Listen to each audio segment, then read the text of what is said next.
গরমে আমাদের শরবত খেতে কারই না ভালো লাগে, আর সেটা যদি হয় আম পান্না তাহলে তো কোনো কথাই নেই। অনেক ব্র্যান্ডের আম পান্নাই তোমরা খেয়েছো। এই রেসিপিটা একবার ট্রাই করে দেখো, স্বাদ কখনো ভুলবে না।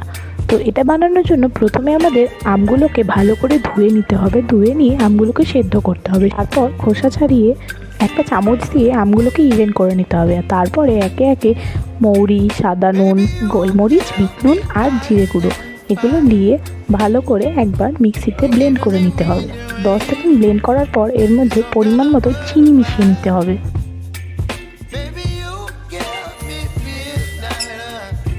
এরপর মিশ্রণটা কড়াইতে ঢেলে একটুখানি কষিয়ে নিতে হবে। মিশ্রণটা একটু ঘন হয়ে গেলে নামিয়ে নিতে হবে। এইভাবে একটা এয়ারটাইট কন্টেনারে রেখে ফ্রিজে স্টোর করলে আরামসে 3 থেকে 6 মাস খাওয়া যাবে। শরবতটা আইস কিউব দিয়ে ট্রাই করো আর জানিও কমেন্টে কেমন লাগলো। ভালো লাগলে সাবস্ক্রাইব করে টেস্টফুল